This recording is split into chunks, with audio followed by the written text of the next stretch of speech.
بسم الله الرحمن الرحيم. الحمد لله رب العالمين الرحمن الرحيم مالك يوم الدين، ونشهد أن لا إله إلا الله، ونشهد أن سيدنا ومولانا محمدا عبده ورسوله أرسله إلى الناس كافة بشيرا ونذيرا. أما بعد، فإن خير الحديث كتاب الله، وخير الهدي هدي محمد صلى الله عليه وسلم، وشر الأمور محدثاتها، وكل محدثة بدعة، وكل بدعة ضلالة، وكل ضلالة في النار. أعوذ بالله السميع العليم من الشيطان الرجيم. بسم الله الرحمن الرحيم. من عمل صالحا من ذكر وأنثى من عمل صالحا من ذكر أو أنثى وهو مؤمن فلنحيينه حياة طيبة ولنجزينهم أجرهم بأحسن ما كانوا يعملون. سبحانك لا علم لنا إلا ما علمتنا إنك أنت العليم الحكيم.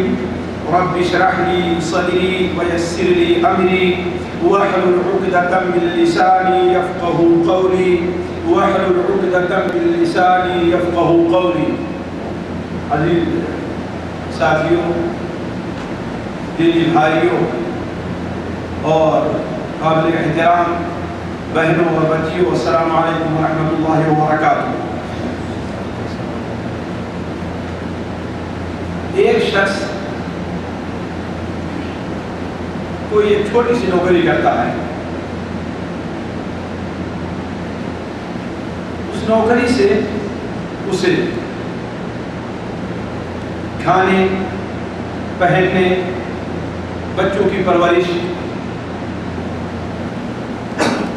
کا اس کے یہ کام آسانی سے چلا جا رہا ہے۔ فرق صرف یہ ہے کہ دنیا کی جو بڑی ضروریات ہیں، اہم ضروریات ہیں، یا اس کی جو ایک خواہش ہے، یا ہر شخص کی جو ایک خواہش ہوتی ہے، وہ خواہش پوری نہیں ہو پائے۔ لیکن یہ نوکری ایسی ہے کہ نوکری کے ساتھ ساتھ اس کے اوپر قرآن اور حدیث کی امور شرعی طور پر جو بنیادی فرائض ہیں وہ ادا کر لیتا ہے۔ مثال کے طور پر 5 وقت کی نماز پڑھ لیتا ہے، جماعت میں شریک ہو جاتا ہے، صبح اور شام اپنے بچوں کی نگرانی وہ آسانی سے کر سکتا ہے۔ لیکن اس سے ہٹ کر کے کچھ اور نوکری ملتی ہے جو اس کے گھر سے تھوڑی دور ہے۔ اس نوکری میں اسے پیسے تو زیادہ مل رہے ہیں، لیکن جو اس کے بنیادی فرائض ہیں، 5 وقت نماز کا اہتمام، اس کی وقت کی پابندی کے ساتھ اور جماعت کی پابندی کے ساتھ، اس لیے کہ مسلمان پر جو 5 وقت کی نماز فرض ہے، ایسے فرض نہیں، 5 وقت کی نماز وقت کی پابندی کے ساتھ فرض ہے۔ ان الصلاۃ کانت علی المؤمنین کتابا موقوتا، نماز مسلمانوں پر وقت کی پابندی کے ساتھ فرض ہے۔ یعنی جو اللہ تبارک و تعالیٰ نے، اللہ کے رسول صلی اللہ علیہ وسلم نے نماز کے لیے ایک وقت متعین کر دیا ہے۔ مثال کے طور پر فجر کی نماز ہے، صبح کی پو پھٹنے سے لے کر کے سورج نکلنے سے پہلے تک آپ کو پڑھ لینا ہے، یہ اس کا وقت ہے۔ اگر آپ صبح کی پو پھٹنے سے پہلے نماز پڑھتے ہیں تو آپ کی نماز، فجر کی نماز مقبول نہیں ہے، اور سورج نکلنے کے بعد پڑھتے ہیں تو آپ کی نماز مقبول نہیں۔ ظہر کا وقت ہے کہ جب سورج ٹھیک سیدھا آپ کے سر پر کھڑا ہو اور جیسے ہی مغرب کی طرف تھوڑا سا اس کا میلان ہو جائے، مغرب کی طرف اس کا میلان ہو جائے، یہ ظہر کا وقت شروع ہو گیا، ظہر کا وقت شروع ہو گیا۔ اب یہ ظہر کا وقت کب تک رہے گا؟ یہاں تک کہ آپ کا سایہ آپ کے جسم کے برابر ہو جائے۔ یعنی مثال کے طور پر جب سورج ٹھیک دوپہر کو تھا، اس وقت آپ کا سایہ آپ کے جسم سے ہٹ کر کے ایک بالش سے زیادہ تھا. اب اس ایک بالش کو چھوڑ کر کے جب آپ کا سایہ آپ کے جسم کے برابر ہو جائے گا تو ظہر کا وقت ختم ہو گیا، عصر کا وقت داخل ہو گیا. اب اگر آپ سورج ڈھلنے سے 1 منٹ پہلے ظہر کی نماز پڑھتے ہیں تو آپ کی نماز نہیں. کیوں؟ اس لیے کہ اللہ کے رسول صلی اللہ علیہ وسلم نے ارشاد فرمایا ان للصلاۃ اولا وآخرا، نماز کے لیے ایک اول وقت ہے اور ایک آخر وقت ہے. تو جو نماز ان دونوں وقتوں کے درمیان میں پڑھی جائے گی وہ نماز تو مقبول ہے، اور جو نماز ان دونوں وقتوں کے درمیان نہ پڑھے گی وہ نماز مقبول نہیں. تو ان الصلاۃ کانت علی المؤمنین کتابا موقوتا، نماز مسلمانوں پر وقت کی پابندی کے ساتھ، یہ نہیں کہ نماز فرض ہے، نماز فرض ہے لیکن وقت کی پابندی کے ساتھ. بہت سے لوگ توجہ نہیں دیتے، چلو بھائی بعد میں پڑھ لیتے، چلو ٹھیک ہے اب تو صرف آدھا گھنٹہ 15 منٹ رہ گیا ہے، وقت نکل لیں گے، ابھی سے دوسری نماز کے ساتھ پڑھ لیں گے. نہیں، یہ گنجائش نہیں ہوا. حتیٰ کہ نبی کریم صلی اللہ علیہ وسلم کا فرمان ہے اگر کسی کو سورج ڈوبنے سے پہلے صرف 1 رکعت نماز کا وقت مل رہا، 2 رکعت نماز فرض ہے نا فجر کی، اگر 1 کا مل رہا ہے تو اس کے لیے اب جائز نہیں اسے سورج نکلنے کے بعد ڈالے، نہیں، شروع کرے اگرچہ 1 رکعت سورج نکلنے کے بعد ہی کرے پڑھنی پڑے. اقم الصلاۃ لذکری، اللہ تعالیٰ فرماتا ہے. خیر، یہ چیز ہمارے موضوع بحث سے خارج ہے، وہ درمیان میں ایک بات آ گئی تھی، یہ چیز ہم نے چھیڑ دیا. تو اسے ایک اور نوکری ملتی ہے ہمارے بھائی کو جس میں تنخواہ اچھی ہے، پیسے اچھے مل رہے ہیں. اس میں یہ ہے کہ ابھی اگر ہم 2 یا 3 کمرے والے گھر میں ہیں تو اس نوکری پر ہم 4 یا 5 کمرے والے گھر کے اندر رہنا شروع کر دیں گے.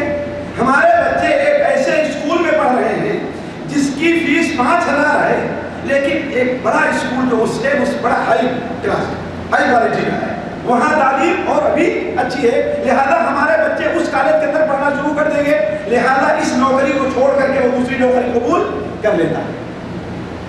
اسی طریقے سے ایک شخص یہاں پر اپنے کفیل کے ہاں کام کر رہا ہے، اپنے کفیل کے ہاں کام کر رہا ہے، یا کفیل کے ہاں نہیں کوئی دکان میں کام کر رہا ہے. اسے صبح 8 بجے سے لے کر کے 12 بجے تک اور شام کو 4 بجے سے لے کر کے 8 بجے 9 بجے تک ڈیوٹی دیتی ہے. اس کے لیے بڑا سکون اور آرام ہے، وہ فجر کی نماز کو اٹھ کر کے آسانی سے جماعت سے پڑھ لیتا ہے. لیکن دیکھتا ہے اس کے یہاں مجھے صرف 1000 یا 1200 مل رہے ہیں، اس کے برخلاف دوسری جگہ پر اسے کام ملتا ہے جہاں پر اسے 12 بجے تک ڈیوٹی دینی ہے، 12 بجے تک ڈیوٹی دینی ہے، لیکن اس میں تنخواہ 1500 اور 2000 ہے. وہ چھوڑ کر کے چلا جاتا ہے. اب ظاہر بات 12 بجے تک کوئی آدمی ڈیوٹی کرے گا، 12 بجے کے بعد گھر پہنچتے پہنچتے 12:30 بج جائیں گے، کھانا کھاتے کھانا پاتے 1-1:30 بج جائیں گے. اب 3:30 بجے عصر فجر کی اذان ہوتی ہے، ظاہر بات ہے اٹھنا مشکل ہے. تو اسے نوکری تو ملی لیکن اس کے طرف کام میں اس طریقے سے اگر میں اپنی زندگی کی مثال دینا چاہوں تو پورا وقت ختم ہو جائے اسی میں کہ ہمارے یہاں ایک کوتاہی پائی جاتی ہے. آخر کیوں؟ کیا کس چیز کی کمی؟ ایک سوال ہے، اسے چھوڑ کر کے انسان دوسری جگہ کیوں گیا؟ ایک تجارت کو چھوڑ کر کے جائز مال کی تجارت کر رہا ہے، جائز مال کی، لیکن مشکل سے گھر کا خرچ چل رہا ہے، مشکل سے خرچ چل رہا ہے.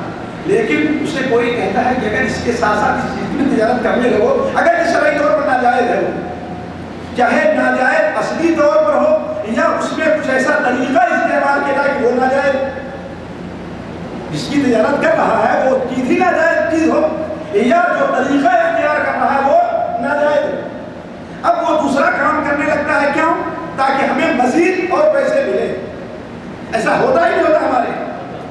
آخر میرا سوال ہے آپ لوگوں سے، سب کے یہاں ہوتا ہے، سب کے یہاں ہوتا ہے، ہمارے ساتھ آپ سے ہر آدمی ساتھ ہوتا ہے، لیکن ہے تو شریعت کی نظر میں غلط نہ.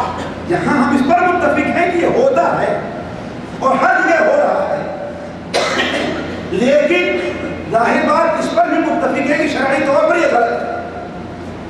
بہتر کی تلاش کیسے ہے؟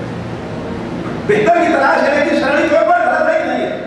شرع کو قائم رکھ کے بہتر کی تلاش کرے. ہاں نہیں، یہ الگ مسئلہ ہے، اسی طرف نہ جائیے آپ. بات یہاں لگ رہی ہے کہ شرعی طور پر یہ غلط ہے. آپ بہتر تلاش تو ہر انسان کو ہے. آخر کس کمی کی وجہ سے یا کس وجہ سے ایسا انسان کر رہا ہے؟ لالچ جی لالچ لالچ کی وجہ سے، دولت کی لالچ، مال کی لالچ. مال کی لالچ کی وجہ سے. آپ کیا جواب دیتے ہیں؟ جی دنیاوی لالچ. بھائی مال کی لالچ، دنیاوی لالچ سب ایک ہی مسئلہ ہے. کس چیز کی شرعی طور پر کمی ہے کہ وہ انسان ایسا کر رہا ہے؟ جی ہم پاکستان سے یہاں ہم شرعی طور پہ غلط آئے ہیں. یہ دیکھیے یہ بات غلط ہے. آپ الٹا سیدھا سوال نہ کیجیے. میں جو بات کر رہا ہوں اس کا جواب دیے. یہ دوسرا مسئلہ ہے کہ آپ آئے ہیں غلط ہے نظر نہیں. یہ چیز تو میں کہہ رہا ہوں کہ یہ ہندوستان یا پاکستان ہر جگہ ہوتا ہے. میں یہاں اس لیے یہاں ایک مثال دے رہا ہوں. یہاں کی مثال اس لیے دے رہا ہوں جہاں پر ہم موجود ہیں. ورنہ ہم ہندوستان میں پھر بھی ایسے کرتے ہیں، پاکستان میں پھر بھی ایسا کرتے ہیں، ہر جگہ ویسا کرتے ہیں. تو شرعی طور پر آیا کس چیز کی کمی ہے ہمارے اندر شرعی طور پر یہ کام ہو رہا ہے؟ ایمان. ایمان. ایمان ایک مجمل سی چیز ہے، ایک مفصل سی چیز ہونی چاہیے. کسی بھائی نے بھی بتایا تھا کس کی کمی ہے؟ وہ قناعت کی. کیا بتایا تھا بھائی نے؟ قناعت کیا؟ یعنی ایک چیز کی کمی ہے ہمارے اندر شرعی طور پر. وہ چیز کیا ہے؟ قناعت ہے کہ اللہ تبارک و تعالی نے جو کچھ انسان کو دے دیا ہے، تقسیم کر دیا ہے، جائز طور پر حاصل کرنے کے لیے کہ اللہ تبارک و تعالی کی عبودیت میں بھی کمی نہ آئے، اللہ کی بندگی میں بھی کمی نہ واقع ہو. اس لیے کہ ہماری اور آپ کی زندگی کا اصل مقصد کیا ہے دنیا میں؟ اللہ کی عبادت. اصل مقصد کیا؟ باقی دوسری چیزیں ہیں وہ اسی کے لیے ہو رہی ہے. اللہ کے رسول صلی اللہ علیہ وسلم کا ارشاد ہے کہ اللہ تبارک و تعالیٰ نے مال اور دولت کو اس لیے بنایا ہے تاکہ اللہ کی عبادت پر مدد حاصل کی جائے. یہ نہیں ہے کہ اللہ کی عبادت کو چھوڑ کر کے اسے حاصل کیا جائے، نہیں. وہ مال اور دولت اس لیے ہے تاکہ اللہ کی عبادت پر مدد حاصل کی جائے. تو اصل ہمارے اور آپ کی زندگی کا مقصد کیا ہے؟ عبادت ہے. اس میں جو کمی آ رہی کس بنیاد پر؟ قناعت ہمارے اندر نہیں ہے. لیکن قناعت ہے کیا چیز ہے؟ شرعی طور پر قناعت ہے کیا؟ قناعت اصل میں بنا ہے قناع سے. قناع کہتے ہیں اس کپڑے کو یا اس چمڑے کو جو جانور کے یا انسان کے سر پر رکھ دیا جائے. اب ظاہر بات اسے اتنی ہی دور تک دکھائی دے گا جہاں تک وہ پردہ ہے، جہاں تک وہ کپڑا ہے، وہ چمڑا ہے، پردہ اس سے آگے اسے دکھائی، اس سے آگے وہ نہیں دیکھ سکتا. اسی سے بنا ہے قناعت کہ انسان کو جائز طور پر شرعی طور پر جو مل جائے وہ انسان اس پر راضی ہو جائے اور اس پر صبر ہے. یہ چیز قناعت ہے. اللہ تعالیٰ انسان کو شرعی طور پر جو چیز دے دے، جائز طور پر جو چیز دے دے. اب ہم میں سے ہر آدمی کے ساتھ یہ معاملہ پیش آ رہا ہے، کسی کے والد کا انتقال ہوا، والد کا انتقال ہوا. اب ظاہر بات اللہ تبارک و تعالیٰ نے مرد کی وراثت کے اندر حصے متعین کر دیے ہیں. باپ کا حصہ کتنا ہے، والدہ کا کتنا ہے، بیوی کا کتنا ہے اور بچوں کا کتنا ہے. یا پرانی بچوں نے بچوانے تو بیان فرما دیا کہ باپ کو کتنا ملنے والا ہے، ماں کو کتنا ملنے والا. یہ اگر یہ مسئلہ اگر کہ ہے کہ ہمارے یہاں یہ سمجھتے نہیں کہ ہاں بیٹے کی میراث میں اگر بچے اور بیوی ہے تو باپ کا بھی کوئی حصہ بنتا ہے. نہیں، باپ کو اللہ تعالیٰ نے چھٹا حصہ دیا، والدہ کو اللہ نے چھٹا حصہ دیا، اور اگر اولاد ہے تو بیوی کو 8واں حصہ دیا ہے. بیوی کا حصہ ہمارے یہاں کیا سمجھتے ہیں؟ سارا بیوی ہی کا ہے. حالانکہ والد اور والدہ کا حصہ بیوی کے مقابل میں زیادہ ہے۔ یہ قرآن مجید کا فیصلہ ہے۔ مولانا خطرہ نے اللہ کے رسول نے ارشاد فرمایا کہ اس بارے میں اللہ تعالیٰ نے کسی انسان کے فیصلے کو نہیں دیکھا، خود اللہ نے اپنے آسمان سے فیصلہ کر دیا کس کا کتنا حصہ۔ اب باقی جو بچتا ہے والد کو دینے، والدہ کو دینے اور بیوی کو دینے کے بعد وہ بیٹے اور بیٹیاں آپس میں تقسیم کریں گی۔ بیٹے کو ڈبل ملے گا اور بیٹی کو اس کا آدھا ملے گا۔ یہ اللہ تعالیٰ کی تقسیم ہے۔ اب کوئی شخص بیٹا ہے، وہ اس تقسیم پر راضی نہیں ہوتا اور جھگڑا کرنا شروع کرتا ہے کہ بہنوں کا کیا، ان کی شادی کر دیا، ان کو دہیج دے دیا، ان کا حصہ تو مل گیا، اب انہیں کیا حصہ ملنے والا۔ والد اور والدہ کا کیا، ان کا تو بہت، ہمیں انہی کے حصے سے ملا ہے نا، یعنی ہمارے باپ کو جو ملا ہے انہی کے حصے سے ملا ہے، ان کا اس میں کیا حصہ رہ گیا۔ ابھی قریب ہی ہمارے ایک علی گڑھ کے رہنے والے ایک بھائی صاحب کا ٹیلی فون آیا کہ دو بھائی تھے، باپ کی جائیداد تقسیم کر کے دونوں آپس میں الگ الگ رہ رہے تھے۔ ایک بھائی کا انتقال ہو گیا، اللہ کا کرنا یہ، اور اس نے اپنے پیچھے ایک بیوی اور ایک بیٹی کو چھوڑا، ایک بیوی اور ایک بیٹی کو چھوڑا۔ ہم نے کہا والد کہا نہیں، ہم نے کہا والدہ کہا نہیں ہے، تو کہا کہ یہ کیسے تقسیم ہوگا؟ ہم نے کہا اس میں یہ ہے کہ 8واں حصہ تو کس کو مل جائے گا؟ بیوی کو مل جائے گا، اس لیے کہ اولاد ہے، بیوہ کو مل جائے گا، اور بیٹی کو کتنا ملے گا؟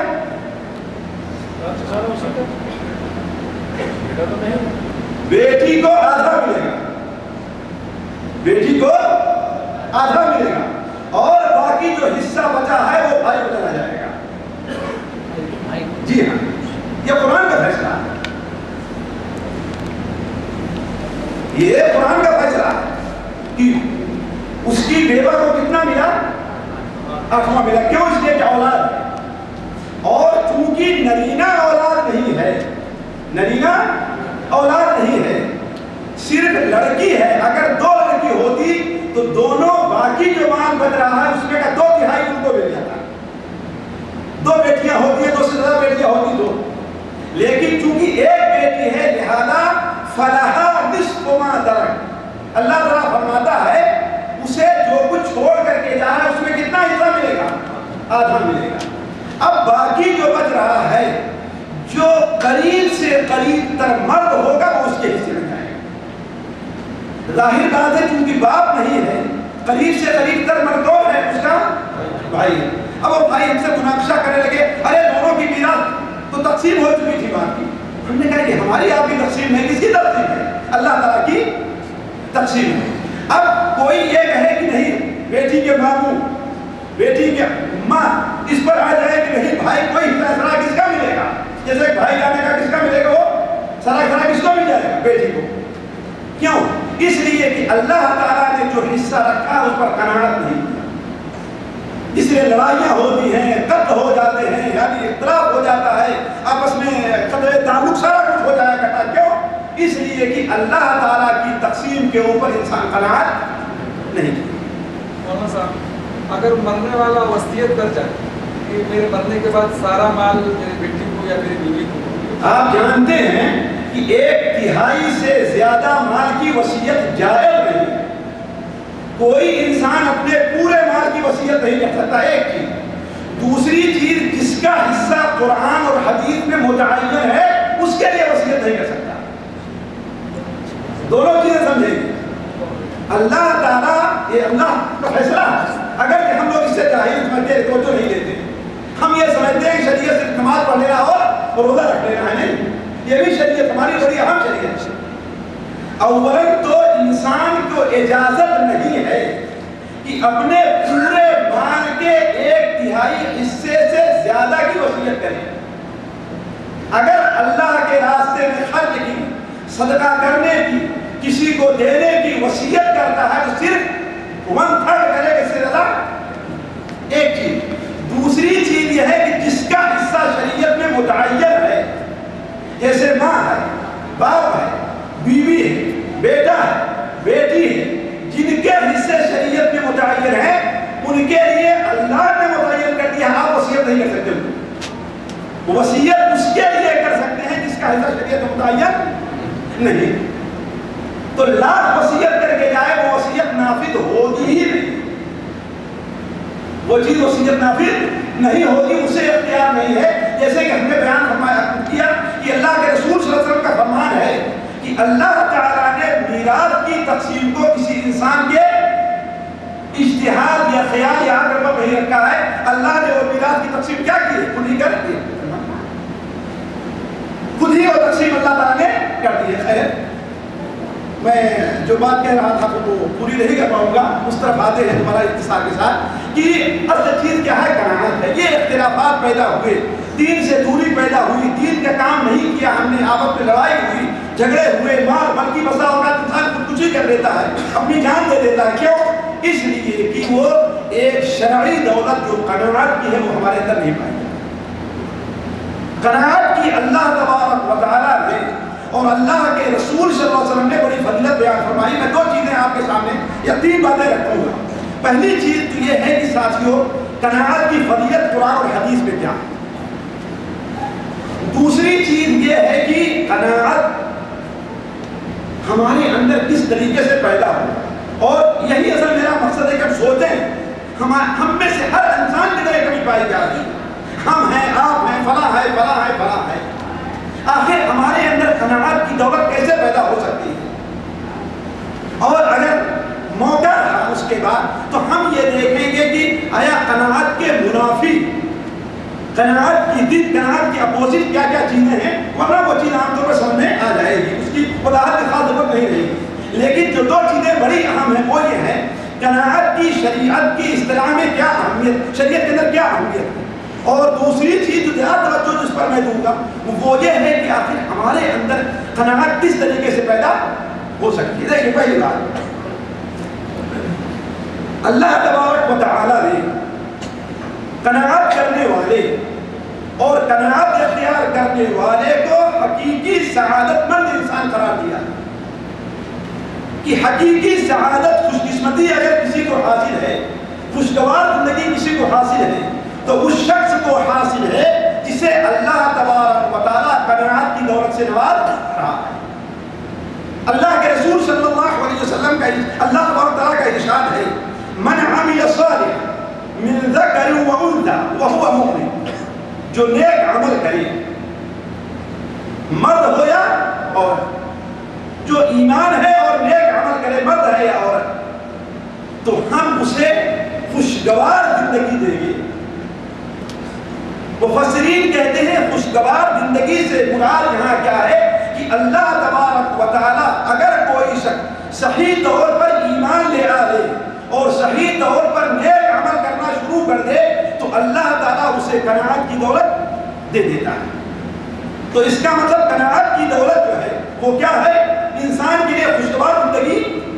اور ساتھیوں سچ پوچھئے, وہی انسان مالدار ہے جس کے پاس قناعت ہے. جس کے پاس قناعت نہیں وہ انسان مالدار نہیں. جس قدر قناعت کی کمی ہوتی جائے گی اسی قدر انسان محتاج, فقیر, حدیث اور لاٹھی ہوتا جائے گا. جسے قناعت کی دولت مل جائے, ایک وقت کھائے اگرچہ ایک وقت بھوکا رہے, لیکن حقیقی طور پر وہ انسان مالدار وہی ہے. اللہ کے رسول صلی اللہ علیہ وسلم نے ارشاد فرمایا, لیس الغنی عن کثرۃ المال, مالداری یہ نہیں ہے کہ انسان کو بہت زیادہ مال مل جائے, بہت زیادہ مال مل جائے, یہ مالداری نہیں. اصل مالداری یہ ہے کہ انسان کا دل مالدار. اور ساتھیوں ہم میں اور صحابہ کرام یا اللہ کے جو نیک بندے ہیں ان کی زندگی میں ہی فرق ہے کہ مالداری ہم وہ چاہتے ہیں کہ بہت زیادہ ہمارے پاس مال ہے. حالانکہ صحابہ رضوان اللہ علیہم اجمعین بسا اوقات بعد لاکھوں اور کروڑوں کے مالک تھے, لیکن مال ان کے ہاتھ میں تھا, مال ان کے دل میں نہیں تھا. آج مال ہمارے دل میں ہے, ہاتھ میں نہیں. کیوں؟ اس لیے کہ جیب میں, بینک میں تو ہے لیکن خرچ کرنے کے لیے اللہ کے راستے میں. لیکن اگر دنیا کو دکھانا ہو تو, بیٹے کی شادی کرنا ہو تو دیکھیے 3 لاکھ 4 لاکھ 5 لاکھ آسانی سے نکل جائیں گے, اور بغل میں ایک مسجد بن رہی ہے اس میں 10,000 دینا ہو تو بڑی مشکل سے رہے بھائی میرے پاس اتنا ہے کہ مشکل میں بیٹے کی شادی کر سکتا ہوں. کیوں؟ آخر اللہ کے لیے نہیں خرچ ہوئے اور لوگوں کو دکھانے کے لیے 3 لاکھ 4 لاکھ بڑی آسانی سے خرچ ہو گئے. کیوں؟ وجہ اس کی یہ ہے نا کہ ہمیں مال ہمارے دل میں ہے، مال ہمارے ہاتھ میں. تو صحابہ کرام کا حال یہ تھا کہ اصل چیز مال ان کے ہاتھ میں تھا، مال ان کے دل میں. اسی لیے آپ دیکھیں کہ بعض صحابہ حضرت عبد الرحمن بن عوف، حضرت عثمان غنی رضی اللہ تعالیٰ عنہ، آپ یہ دیکھیں گے کہ وہ بسا اوقات 1 نہیں 2 نہیں لاکھوں کا مال جس پر انہیں لاکھوں کی پرافٹ کی امید تھی، بغیر کچھ سوچے سمجھے اللہ تعالیٰ کے راستے میں خرچ کر دیا. یہ اس سے ہمارے لیے ساتھیوں سے خیال معلوم ہوتے ہیں. جس طریقے سے ہم فلم کے اندر یہ ناول میں ایک خیالی قصہ پڑھتے ہیں، ایک خیالی قصہ کہ اس کا اثر ہماری زندگی میں کوئی نہیں رہتا، ایسے ہی صحابہ کرام کی زندگی جب ہم پڑھتے ہیں تو صرف خیالی طور پر سنتے ہیں، بس اس کا اثر ہماری زندگی میں کوئی نہیں آتا. حضرت عائشہ رضی اللہ تعالیٰ عنہا ایک بار اپنے گھر کے اندر بیٹھی ہوئی تھی، مسند احمد کے اندر روایت ہے، کیا سنتی ہیں کہ شور ہو رہا ہے گھر میں. مدینہ منورہ وہ سب چھوٹا تھا، شاید آج کے شہروں کے طریقے سے نہیں تھا کہ ایک کنارے سے لے کر کے 2 کنارے تک 15 کلومیٹر کا فاصلہ ہو، اور نہ اتنی 10 15 منزلہ 6 منزلہ اونچی بلڈنگیں تھی کہ ایک جگہ کی آواز دوسری جگہ نہ جا سکے. یہاں تو ایک بلڈنگ میں کیا ہوتا ہے دوسری بلڈنگ والوں کو کوئی خبر نہیں رہا کرتی. تو پورے مدینے کے اندر شور تھے. پوچھا یہ شور کہاں سے؟ کہا حضرت عبد الرحمن ابن عوف کا قافلہ، تجارتی قافلہ شام سے آیا ہوا. کہاں سے؟ شام سے آیا ہوا، جس میں 300 اونٹ تھے ساتھ میں، اور 300 اونٹ پر تجارتی سامان لدا ہوا. کہاں سے آ رہے تھے؟ شام سے. ذرا سوچے کہ 300 اونٹ تھے تو ان کے ساتھ غلام رہے ہوں گے، خادم رہے ہوں گے، سارے لوگ رہے ہوں گے. حضرت عائشہ نے کہا کہ افسوس، ہم نے نبی کریم صلی اللہ علیہ وسلم سے سنا ہے کہ عبد الرحمن ابن عوف اپنے گھٹنوں کے بل چل کر کے جنت میں جائیں. ہم نے سنا ہے کہ عبد الرحمن ابن عوف اپنے گھٹنوں کے بل چلنے کا یہ معنی نہیں ہے کہ ہاں گھٹنوں کے بل، یعنی مطلب یہ ہے کہ جس طریقے سے گھٹنوں کے بل انسان چلتا ہے تو عام پیروں سے چلنے کے بل تاخیر ہوتی، دیر سے پہنچتا ہے، ایسے وہ جنت میں دیر سے پہنچے. اسی لیے بعد مرتبہ آپ کو خواب میں دکھلایا گیا، آپ صلی اللہ علیہ وسلم کی جنت کے دروازے پر آپ کھڑے ہیں، انتظار کر رہے ہیں. کہا کس کا انتظار کر رہے ہیں؟ کہا عبد الرحمن ابن عوف کا انتظار کر رہے ہیں کہ ابھی تک پہنچے نہیں. اس لیے کہ عبد الرحمن ابن عوف ان صحابہ میں سے ہیں کہ نبی کریم صلی اللہ علیہ وسلم نے دنیا ہی کے اندر انہیں جنت کی خوشخبری دے دی تھی کہ یہ جنتی ہیں. جو 10 صحابہ ان میں عبد الرحمن ابن عوف بھی ہیں. تو حضرت عائشہ رضی اللہ تعالیٰ عنہ نے فرمایا کہ افسوس کہ ہم نے نبی کریم صلی اللہ علیہ وسلم نے سنا ہے کہ عبد الرحمن ابن عوف اپنے گھٹنوں کے بل چل کر کے جنت میں جائیں. مائی عائشہ رضی اللہ تعالیٰ عنہ کی زبان سے یہ الفاظ نکلتے ہیں کہ ایک آدمی سیدھے جاتا ہے اور جا کر کے خبر عبد الرحمن ابن عوف کو دے دیتا ہے کہ مائی عائشہ یہ کہہ رہی. ہاں مائی عائشہ یہ کہہ رہی، رو دیا اور فوراً کہا کہ اے لوگوں تم سب کے سب گواہ، اگر ہو سکتا ہے تو میں اپنے پیروں پر چل کر کے جنت میں جاؤں گا. گواہ رہو کہ یہ سارا کا سارا مال اللہ تعالیٰ کے راستے میں سکتا. یہ تھا مال ان کے ہاتھ میں تھا لیکن دل میں نہیں. کہ یہاں یہ سمجھ لیا کہ کہاں خرچ کرنا چاہیے اللہ تعالیٰ کے راستے میں، کبھی رکاوٹ نہیں آئی. تو عرض کرنے کا مقصد یہ ہے ساتھیوں کہ اصل مالداری کیا ہے؟ انسان کو قناعت نصیب ہو جائے کہ جو کچھ اللہ نے دیا ہے اسی کے اوپر صبر کر لے. مزید کی تلاش خصوصاً ناجائز طور پر، خصوصی طور پر اللہ تعالیٰ کے عبادت میں کوتاہی کر کے، دینی کام میں کوتاہی کر کے مزید کی تلاش نہیں ہونی چاہیے. مزید کی تلاش ناہیت ہو کہ دینی کام جو ہم سے ہو رہے اس میں کوئی کوتاہی نہیں ہوگی. اللہ وقت دے رہا ہے، برکت دے رہا ہے، وہ کوئی حد کی بات اس میں نہیں ہے. نعم المال الصالح للرجل الصالح، نیک آدمی کے لیے نیک مال بڑی بہترین سی چیز ہے. وَإِنَّهُ لِحُبِّ الْخَيْرِ لَشَدِيدٌ، انسان خیر یعنی مال کی محبت میں بڑا ہی سخت ہے. تو میں عرض کر رہا تھا کہ اصل مالداری ساتھیوں شریعت اس کو قرار دے جس کے اندر تیسرا فائدہ یہ ہے، ذرا اس پر غور کریں گے، کہ اللہ کے رسول صلی اللہ علیہ وسلم نے سب سے کامل انسان اور سب سے بہترین ایمان اور اسلام والا انسان اس شخص کو قرار دیا ہے جس کے اندر قناعت پائی جائے، جس کے اندر قناعت پائی جائے۔ صحیح مسلم شریف میں نبی کریم صلی اللہ علیہ وسلم کا فرمان ہے، قد افلح، وہ انسان کامیاب ہو گیا۔ قد افلح، وہ انسان کامیاب ہو گیا۔ کون انسان؟ جو مسلمان ہوا، اسلام لے آیا، من اسلم، اسلام لے آیا، ورزق کفافا، اور اسے اتنی روزی ملی جو اس سے اس کی ضرورت پوری ہو جاتی ہے۔ اگرچہ تجوری میں رکھنے کے لیے اس کے پاس نہیں، بینک بیلنس کے لیے اس کے پاس نہیں، اتنی لیکن روزی ہے کہ جس سے اس کی ضرورت پوری ہو جا رہی ہے۔ اور صرف اتنا نہیں، وَقَنَّعَهُ اللَّهُ بِمَا آتَاهُ، اور اللہ نے جتنا اسے دیا ہے اسے قناعت کی بھی توفیق دی۔ میں سوچنے لگا کہ آخر اس کا اسلام پورا کیوں ہے، کامیاب کیوں ہے؟ اس لیے ساتھیوں، ایمان کی ایک شاخ کیا ہے؟ تقدیر کے اوپر ایمان، اور تقدیر کے اندر ایمان لانے میں یہ چیز بھی داخل ہے کہ جو کچھ تمہیں مل گیا ہے وہ تم سے ہٹنے والا نہیں تھا، اور جو تمہیں ملی نہیں ہے وہ تمہیں کبھی ملنے والی نہیں۔ اگر یہ عقیدہ انسان کا پیدا ہو جائے تو جو چیز سے جائز طور پر مل جا رہی ہے اس پر وہ قناعت کرے گا، اس پر وہ صبر کر لے گا، اس پر اس کا دل مطمئن ہو جائے گا۔ اسی طریقے سے نبی کریم صلی اللہ علیہ وسلم نے یہ بیان فرمایا کہ قناعت کرنے والا اللہ تعالیٰ کے نزدیک بھی محبوب ہے اور اللہ کے بندوں کے نزدیک بھی محبوب۔ جو انسان قناعت کرتا ہے اس سے اللہ بھی محبت کرتا ہے اور اللہ تعالیٰ کے بندے بھی اس سے محبت کرتے ہیں۔ نبی کریم صلی اللہ علیہ وسلم نے ارشاد فرمایا کہ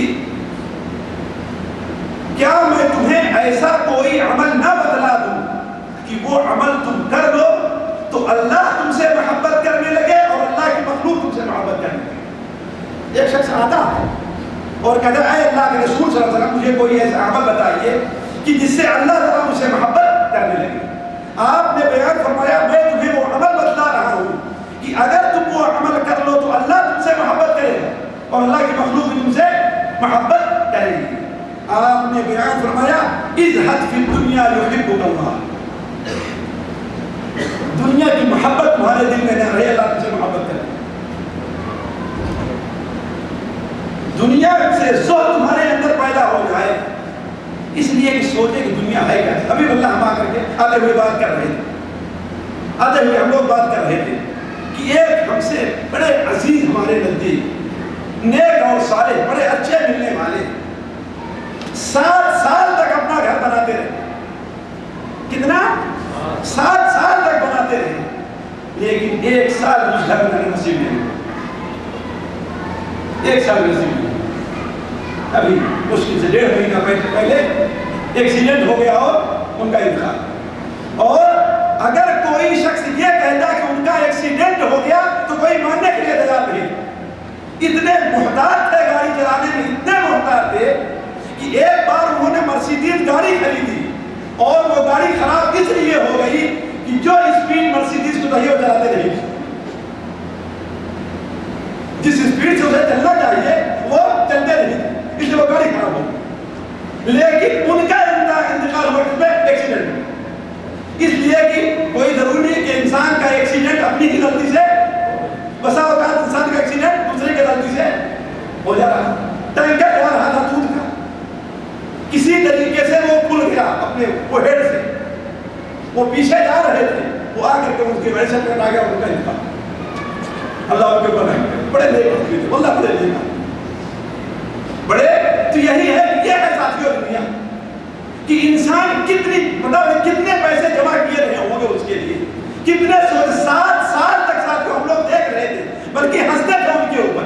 یہ بڑا عبدالعزیز کے عجیب آدمی ہے، 7 سال ہو گئے ان کا گھر ہی نہیں پورا ہو پا رہا، لیکن 7 سال بھی انہیں اس میں رہنا نصیب، 7 بھی بڑی مشکل سے سال انہوں نے پورا کیا ہو، ورنہ وہ بھی نہیں پورا کر پائے. تو اگر انسان اس بات کو سوچ دے کہ دنیا کی کوئی حقیقت نہیں ہے، کیا ہے دنیا کی؟ سوچے انسان.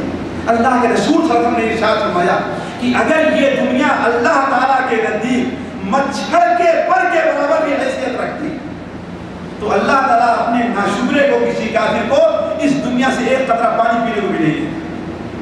لیکن دیکھا جائے تو دنیا کی نعمتوں سے کافری زیادہ. اس کا مطلب ہے کہ دنیا کی اہمیت اللہ تعالیٰ کے نزدیک کوئی نہیں. جس طریقے سے آپ کے نزدیک اگر آپ کا بیل تندرست ہے، صحت مند ہے، تو اسے ذبح کر کے کبھی بھی آپ کتے کے سامنے اور گیدڑ اور چیل کے سامنے نہیں پھینکیں گے، ہے کہ نہیں؟ لیکن جب مر گیا تو کیا کرتے ہیں؟ اس لیے کہ اب آپ کے نزدیک اس کی کوئی اہمیت نہیں. اسی طریقے سے اللہ تعالیٰ کے نزدیک اس دنیا اور دنیا کی نعمتوں کی کوئی اہمیت نہیں ہے. اگر اہمیت ہوتی تو اللہ تعالیٰ اپنے ناشکرے کو کہ رہتا اللہ کی زمین پر ہے، پیتا اللہ تعالیٰ کا پانی ہے، کھاتا اللہ تعالیٰ کی روزی ہے، اس کے باوجود سجدہ کس کے سامنے کرتا ہے؟ غیر اللہ کے سامنے. تو اللہ تعالیٰ اسے کبھی بھی روزی نہیں دیتا.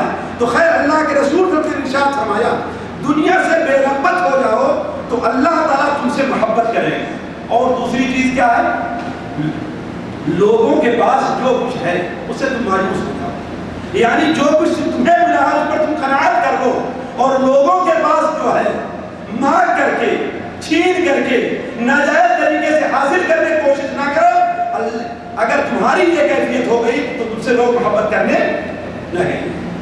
خیر اچھا، میں اب اس طرف آتا ہوں کہ ہمارے اور آپ کے اندر قناعت کیسے پیدا ہو. دیکھیے اصل چیز جو قناعت نہ پیدا ہونے کی ہے وہ ایمان کی کمزوری ہے. اصل چیز یہ، اس میں کسی کا اختلاف نہیں ہے، لیکن وہ کس طریقے سے ہم اس کمزوری کو دور کریں، کیسے دور ہو کہ ہمارے اندر قناعت پیدا ہو جائے. دیکھیے پہلی چیز تو یہ ہے کہ ساتھیوں، ہم اپنے تقدیر کے اوپر اپنے ایمان کی اصلاح کریں.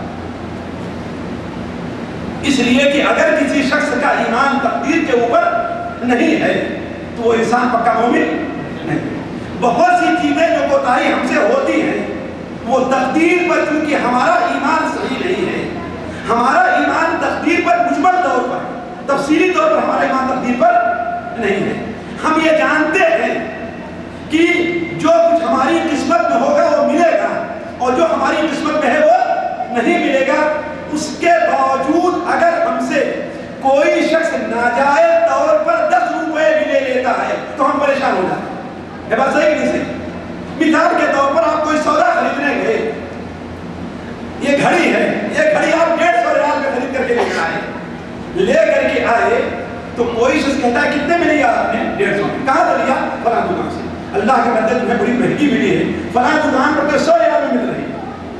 ذرا بات سوچئے، چاہے اپنی زبان سے کہیں نہ کہیں لیکن اپنے دل میں کتنے منظر اور پریشانی کے شکار ہو گئے ہے کیوں؟ اس لیے کہ آپ کا پیسہ چلا گیا ہے. تو عرض کر رہا تھا میں آپ ساتھیوں کہ تقدیر پر ہمارا اور آپ کا ایمان تو ہے، لیکن اجمالی طور پر ایمان. ضرورت یہ ہے کہ ہم تفصیلی طور پر تقدیر سے متعلق کون کون سی چیزیں تقدیر پر ایمان کے اندر معاون ثابت ہوں گی وہ چیزیں پڑھیں اور اسے سمجھنے کی کوشش کریں. اگر ہمارے اندر یہ چیز پیدا ہو گئی تو یقین مان لیجئے کہ ہم اور آپ، ہمارے اور آپ کا قناعت پیدا ہو جائے گی. نبی کریم صلی اللہ علیہ وسلم نے اسی لیے ارشاد فرمایا، مصدر حاکم حضرت عبداللہ بن عباس کی روایت ہے کہ اے لوگوں، ابھی حضرت جبرائیل امین ہمیں وحی کیے ہیں کہ کوئی بھی انسان اس وقت تک نہیں بن سکتا جب تک کہ اپنی روزی پوری نہ کرے. کوئی بھی انسان اس دنیا سے اس وقت تک جائے گا نہیں جب جتنی روزی اللہ نے اس کی قسمت میں لکھی ہے یہاں تک وہ روزی پوری نہ کرے، چاہے جائز طریقے سے ہو یا ناجائز طریقے سے. اسی لیے شاید ہم نے کبھی یہاں کے لوگوں کے سامنے بیان کیا ہو، میں حضرت علی رضی اللہ عنہ کی سیرت پڑھ رہا تھا، مجھے ایک قصہ ملا ان کی سیرت میں ایک قصہ ملا، ذرا غور کریں گے. وہ کیا کہ وہ کوفہ میں جا رہے تھے ایک سواری کے اوپر، اپنی سواری سے اترنا چاہے، استنجا کر کے مسجد میں 2 رکعت وضو کر کے 2 رکعت نماز پڑھنا چاہے تو دیکھیں کوئی جگہ نہیں جہاں پر ہم سواری کو اپنے باندھ دیتا ہے اور اسے چھوڑ دے تو ادھر سے کہیں جا سکتی ہے. تو ایک شخص کو دیکھا اور اسے بلایا کہ ہاں اللہ کو ایسا کرو تم اس میری سواری کی نگرانی کرتے رہو، اسے پکڑے رہو، میں نماز پڑھ کر کے تو آتا ہوں، پھر تم چلے جاؤ۔ اس نے کہا بھائی بات بھائی بڑے آدمی ہے، امیر المومنین ہے، اللہ کے رسول کے صحابی ہے، چلو ٹھیک ہے کوئی بات۔ وہ استنجا کر کے وضو کیے، وضو کر کے مسجد میں 2 رکعت نماز پڑھنے گئے۔ اس نے کہا بڑا اچھا موقع ہے، مولوی مجھے دوبارہ کہاں دیکھے گا۔ چنانچہ دیکھا کہ لگام اس کی بڑی اچھی ہے، اس کی لگام سواری کی بڑی اچھی ہے۔ اس نے لگام اتارا اور سواری کو چھوڑا اور لگام لے جا کر کے 1 درہم کہیں بیچ دیا، 1 درہم میں کہیں بیچ دیا۔ حضرت علی رضی اللہ عنہ نماز مسجد سے نکلتے ہیں تو دیکھتے ہیں کہ وہاں پر سواری میں موجود ہے نا، وہ آدمی موجود ہے، ڈھونڈنے لگے تو کیا دیکھتے ہیں کہیں دور جا کر کے ان کی سواری چل رہی ہے کہیں، تو گئے دیکھتے ہیں اس کے گلے کے اندر اس کے منہ میں لگام نہیں ہے۔ بڑے پریشان ہوئے، اب کیا کرنا چاہیے، اب کیا کرنا چاہیے؟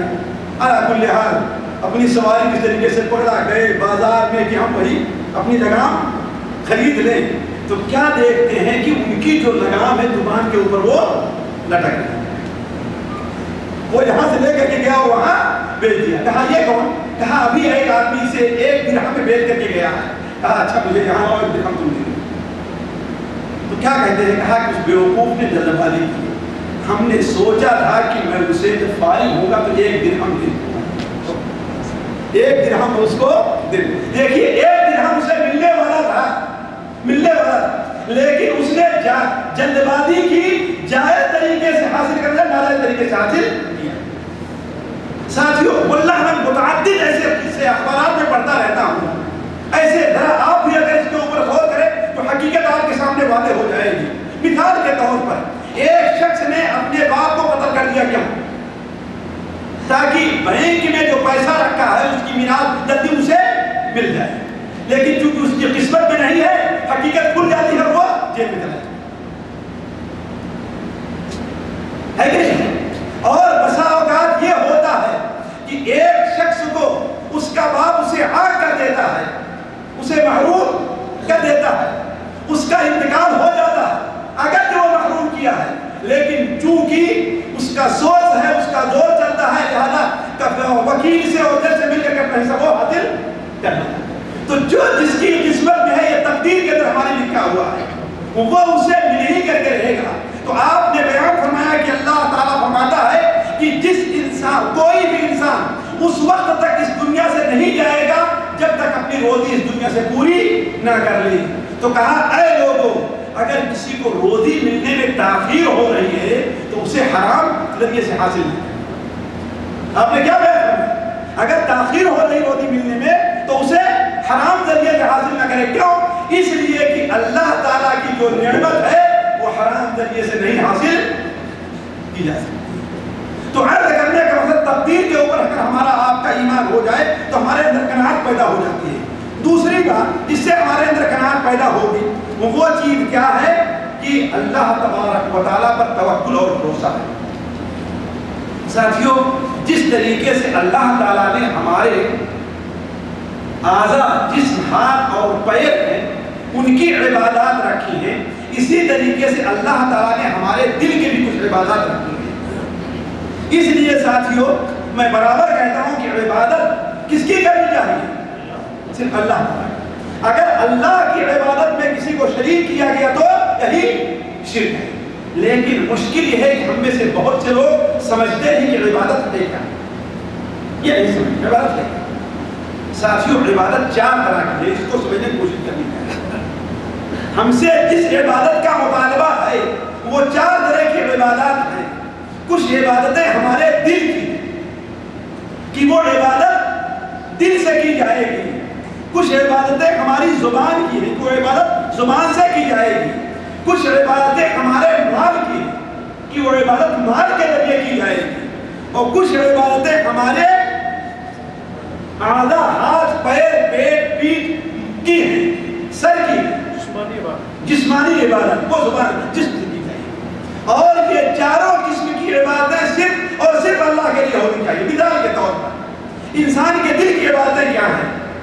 محبت ہے، خوف ہے، توکل ہے، رجا ہے، امید ہے، یہ کیا ہے؟ دل کی بات. یعنی جو محبت اللہ تعالیٰ سے ہونی چاہیے، جو خوف اللہ تعالیٰ سے ہونا چاہیے، جو توکل اور بھروسہ اللہ تعالیٰ پر ہونا چاہیے، جو امید اللہ تعالیٰ پر ہونی چاہیے، جو اخلاص ہمارے دل میں اللہ کے لیے ہونا چاہیے، جو یقین ہمارے اور آپ کے دل میں اللہ کے لیے ہونا چاہیے، اللہ کے وعدے اور وعید پر ہونا چاہیے. اگر یہ چیز کسی اور کے لیے پائی گئی تو یہ چیز کیا ہے؟ شرک. یہی چیز شرک. یعنی مثال کے طور پر کسی انسان سے ڈر کر کے، خواہ اس کے سے مال کی امید ہے اس سے ڈر کر کے، کسی ہمیں اس سے وسیلے واسطے کی امید ہے اس سے ڈر کر کے، کسی بھی چیز سے ڈر کر کے اگر کوئی ناجائز کام ہم کر دیتے ہیں تو یہ شرک میں رہتے ہیں. مثال کے طور پر ہم جہاں پر کام کر رہے ہیں، یہاں پر ہیں، ہندوستان میں، پاکستان میں، کہیں بھی کام کر رہے ہیں، اگر وہ شخص ہم نماز پڑھنا چاہتے ہیں، جماعت سے نماز پڑھنا چاہتے ہیں، لیکن جہاں پر کام کرتے ہیں کہ ہم کہتے ہیں اگر وہ ہمیں منع کر رہا ہے، اگر ہم جماعت سے نماز پڑھنے گئے تو ہماری نوکری ختم کر دیں. ہاں تو یہ چیز کیا ہے؟ غیر اللہ شرک ہے، یہ شرک ہے اللہ کی بات.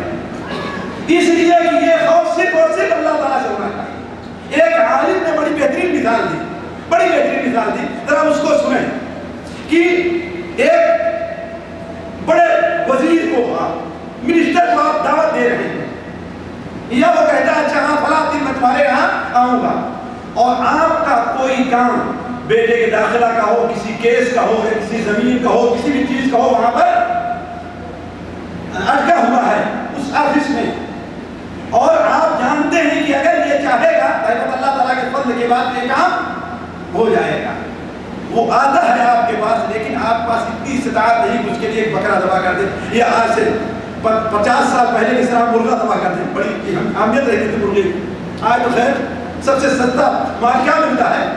مرغا ملتا ہے. لیکن وہاں سے 50 سال پہلے مرغے کی بڑی اہمیت تھی. کسی کو اگر خصوصی دعوت دینی ہے، زیادہ اہتمام کرنا ہے تو اس کے لیے مرغا ذبح کیا کرتے تھے.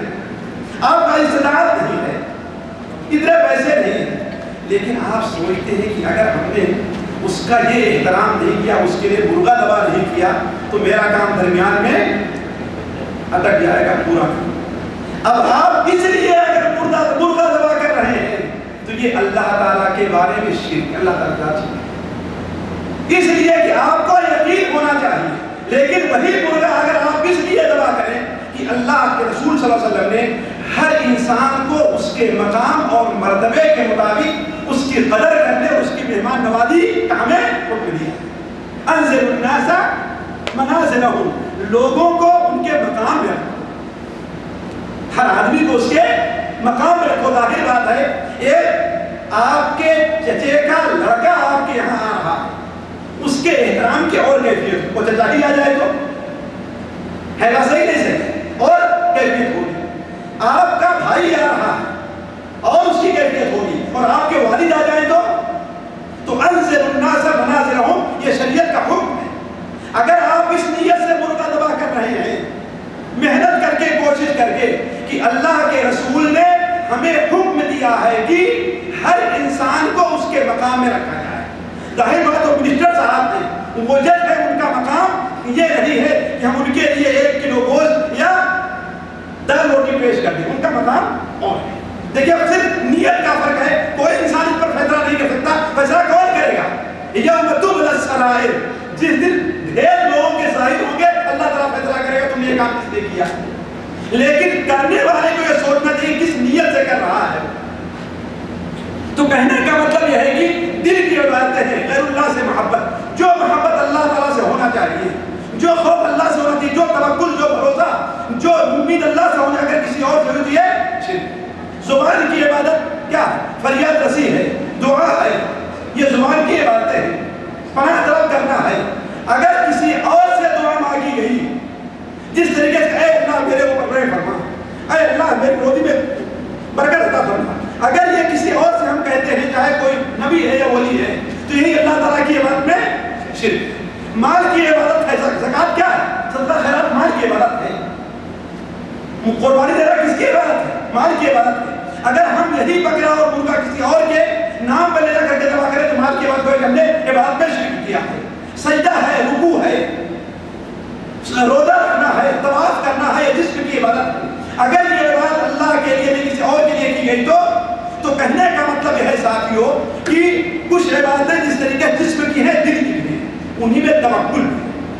انہی میں توکل کا معنی کیا ہے کہ انسان کسی کام کے کرنے کے جو ذرائع ہوتے ہیں, اسباب ہوتے ہیں, طریقہ ہوتے ہیں, وہ طریقہ اختیار کرتے ہیں, اس کے بعد نتیجہ اللہ تعالیٰ کا چھوڑتے ہیں.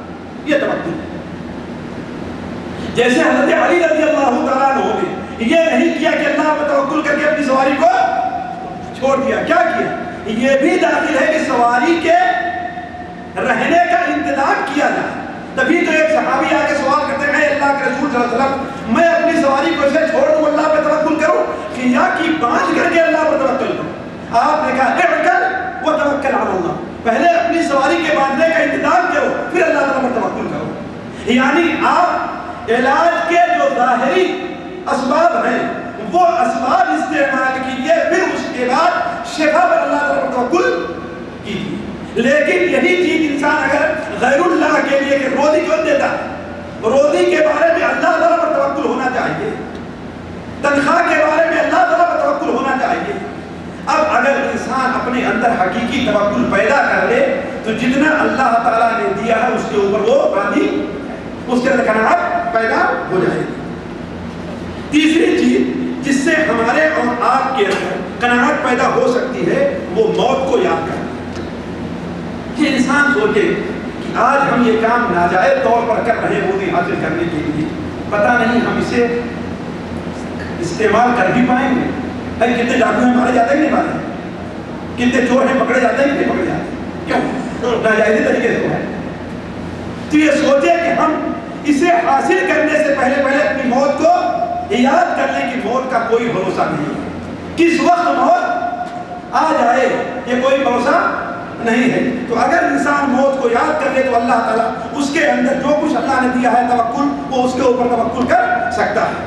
اسی طریقے سے اس بات پر بھی سوچے کہ اللہ نے اگر ہمیں تھوڑا دیا ہے جائز طریقے پر, ہم نے اپنے اعتبار سے پوری محنت کی, پوری کوشش کی ہے, ہم نے پڑھنے میں کوئی کمی نہیں کی, اس میں محنت, ہم نے جائز نوکری تلاش کرنے میں کوئی کمی نہیں رکھی. اس کے بعد اللہ تبارک و تعالیٰ نے میری قسمت میں یہی لکھا ہے کہ میرا ساتھی جو ہم سے پڑھنے میں کمزور, ہمارا نمبر اس سے ہمیشہ اچھا آیا لیکن آج وہ 50,000 روپے کما رہا ہے, ہمیں اس سے ہمیشہ پڑھنے میں اچھا تھا لیکن ہم 25,000 کما رہے ہیں. تو سوچے انسان کی اولت ہماری قسمت میں ہے, دوسرے یہ ہے کہ اللہ تعالیٰ نے میرے لیے یہی بہتر سمجھا, یہی بہتر سمجھا, اس لیے اللہ نے مجھے یہی دیا ہے. کیوں؟ اس لیے کہ مال کا زیادہ ہونا, جتنا جس کے پاس مال ہوگا اس سے اتنا ہی زیادہ حساب قیامت میں دینا پڑے ہے کہ نہیں. آخرت عبد الرحمن ابن عوف کہ اندر اللہ کے رسول کیوں کہتے ہیں کھڑے ہو, کھڑے, اسی لیے تو نا ان کے پاس مال بہت زیادہ تھا جس کا حساب چکا.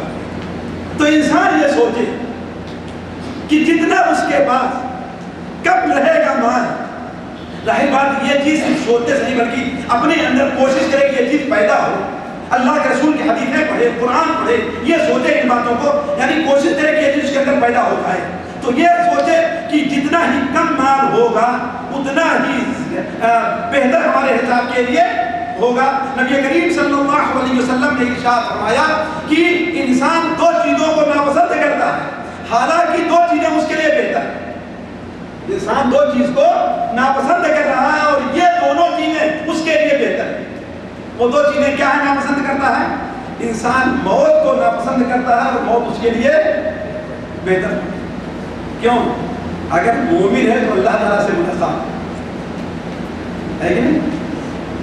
فمن کان یرجو لقاء ربہ, اگر مومن ہے تو انسان اس لیے کہ انسان جب تک زندہ ہے اس کے لیے خطرہ ہی خطرہ ہے کہ پتہ نہیں کب شیطان، دنیاوی انسانی شیطان ہے، جناتی شیطان ہے، کب اسے اللہ تعالیٰ کے راستے سے بھٹکا دے۔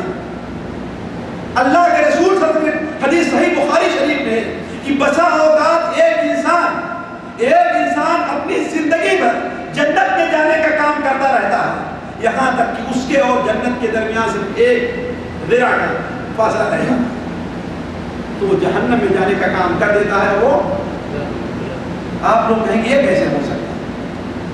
لیکن ایک مثال جو آپ لوگ بڑی آسان سمجھے کہ ہاں ایسا ہوتا ہے، وہ کیسے؟ ایک بوڑھے میاں ہیں، ماشاءاللہ بڑے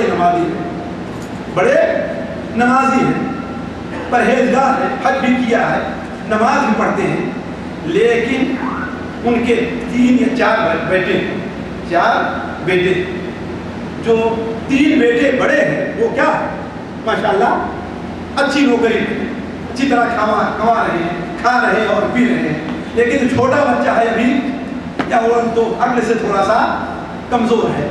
اب کیا ہے، فطری طور پر ان کی طبیعت مائل کیا ہوتی ہے کہ اسے زیادہ دے دیا جائے اپنے پاس، میرا فطری طور پر انسان کو طبیعت ہوتی ہے، خاص طور پر یہی اگر اولاد 2 بیویوں سے ہو، یہی اولاد اگر 2 بیویوں سے ہو اور یہ بچہ جو چھوٹا ہے اس کی والدہ زندہ ہے اور وہ دونوں جو ہیں ان کی والدہ کا انتقال ہو گیا ہے، تو یہ مسئلہ بہت آ کر کے کھڑا ہوگا۔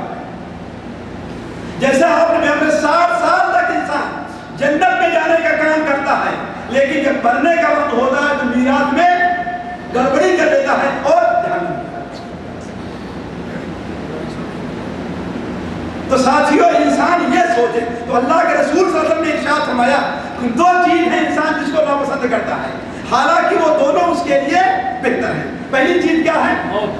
موت، اس لیے کہ انسان کا انتقال ہو گیا اور وہ نیک ہے تو اس کی روح جنت میں فوراً پہنچ جائے، اس کی روح جنت میں پہنچ جائے، اس لیے کہ انسانوں کی روح کے 3 جگہیں ہیں، انسانوں کی روحوں کی بلکہ 4 جگہیں ہیں۔ نبیوں کی جو روحیں ہیں ان کی روح اللہ تعالیٰ کے عرش کے نیچے ملے جانا ہے۔ اس کے بعد فرشتوں کی جو روحیں ہیں وہ کہاں ہیں؟ اللہ تعالیٰ نے فرشتوں کی روحوں کے لیے اپنے عرش کے نیچے قندیل رکھی ہے، جس میں وہ آتی ہیں رہتی ہیں اور پورے جنت میں جہاں چاہتی ہیں آتی جاتی ہیں۔ تیسری روحیں نیک مومنوں کی ہیں، اللہ تبارک و تعالیٰ ان کی روحوں کو سب چیزوں کے قالب میں کر کے جنت کے کسی طرف سے لٹکا دیا، جنت کی طرف سے۔ دیکھیں شہداء کی روح، ان میں یہی فرق ہے، شہداء کی روح جہاں جاتی ہے آتی جاتی ہے، لیکن عام مومنوں کی روح وہاں، اور جو گنہگار لوگ ہیں ان کی روح کہاں ہے؟ سجین میں۔ تو جو نیک بندہ ہوگا اس کا انتقال ہو گیا تو اللہ تعالیٰ سے اس کی ملاقات ہوئی اور جنت میں چلا گیا۔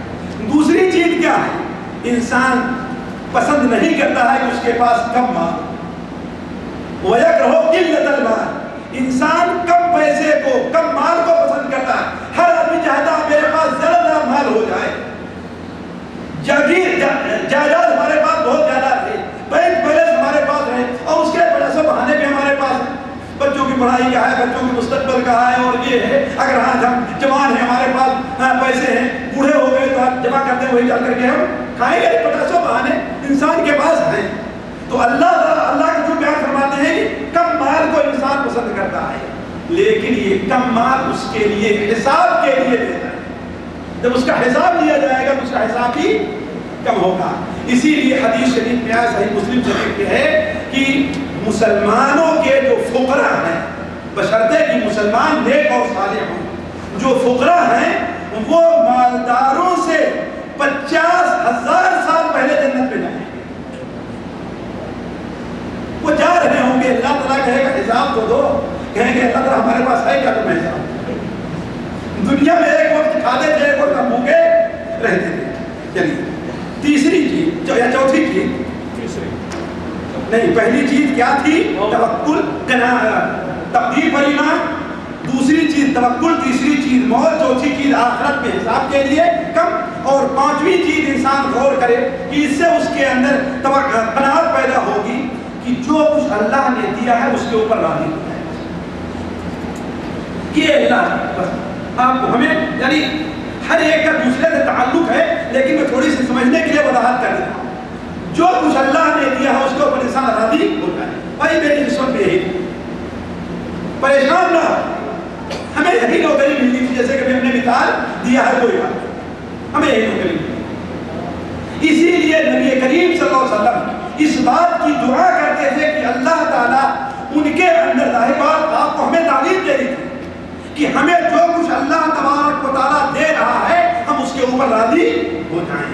ایک بہترین سی دعا ہے اگر اسے لوگ یاد کر لیں، بہترین سی دعا وہ کیا ہے؟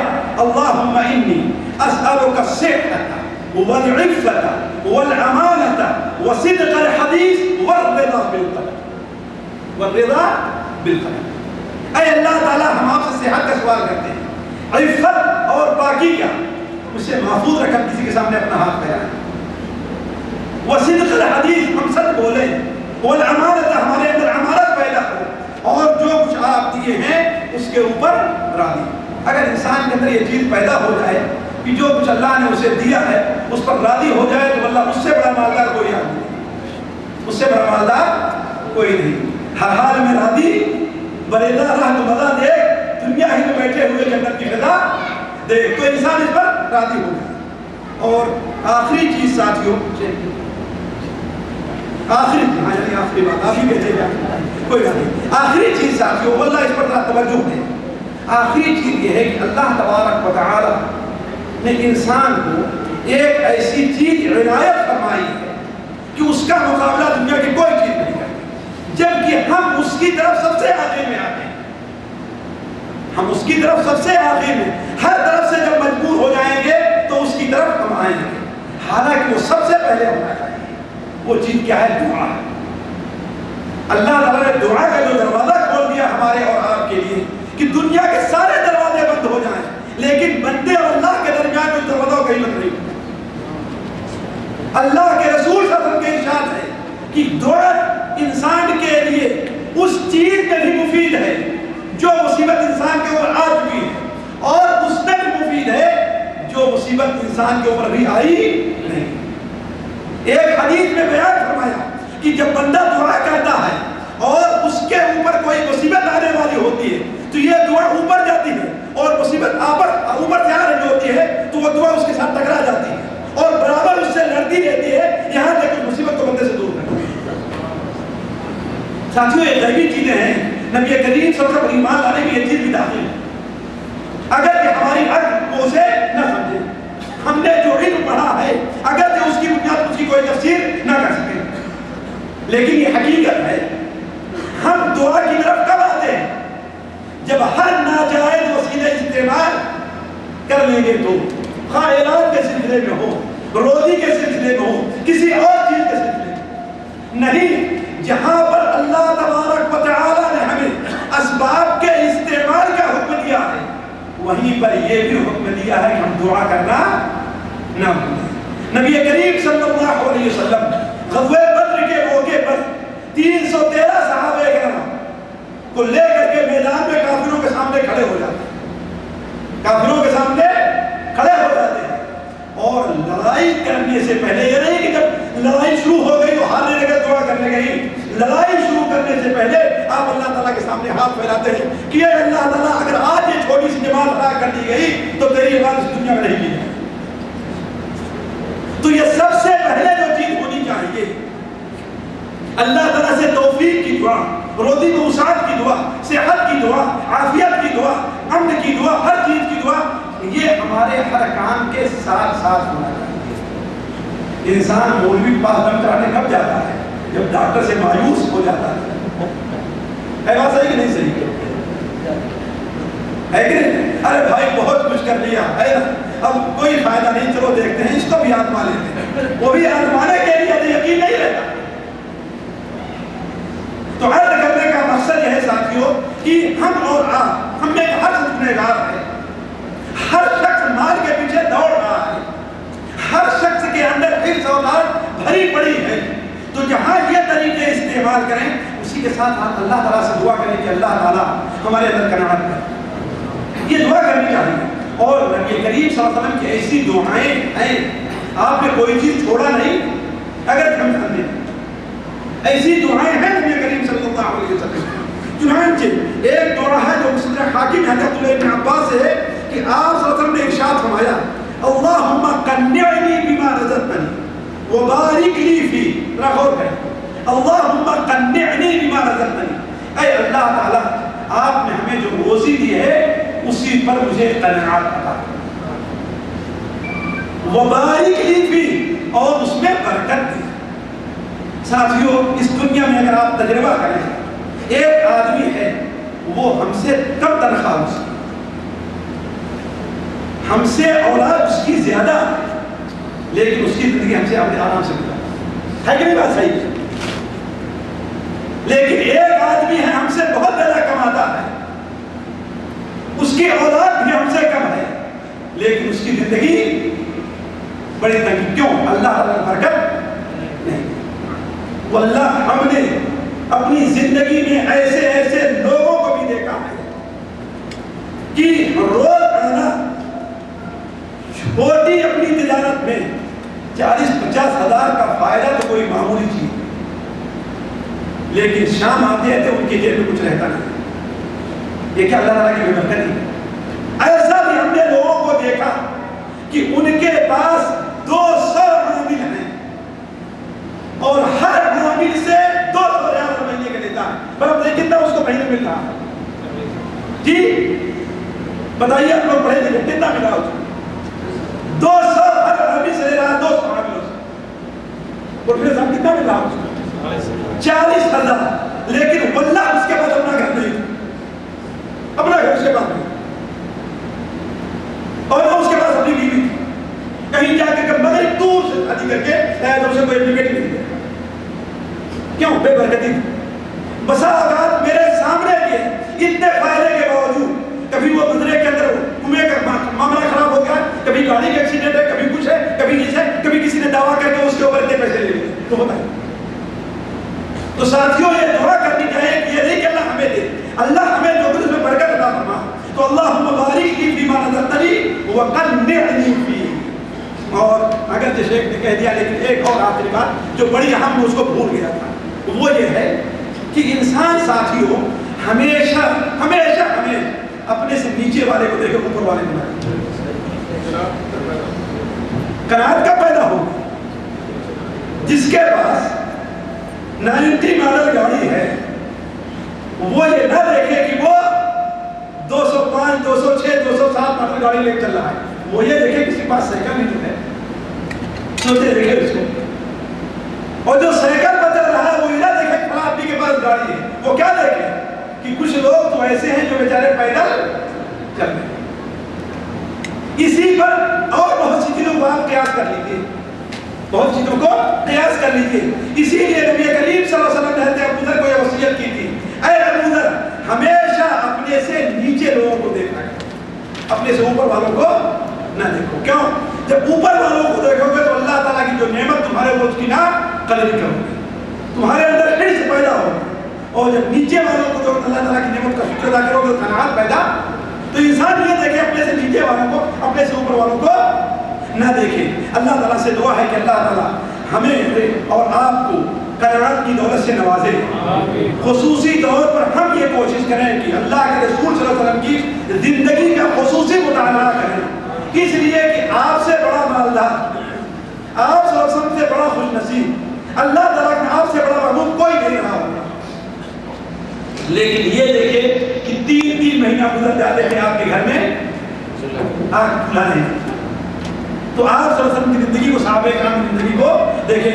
سبحانک اللہم و بحمدک اشہد ان لا الہ الا انت استغفرک و اتوب الیک.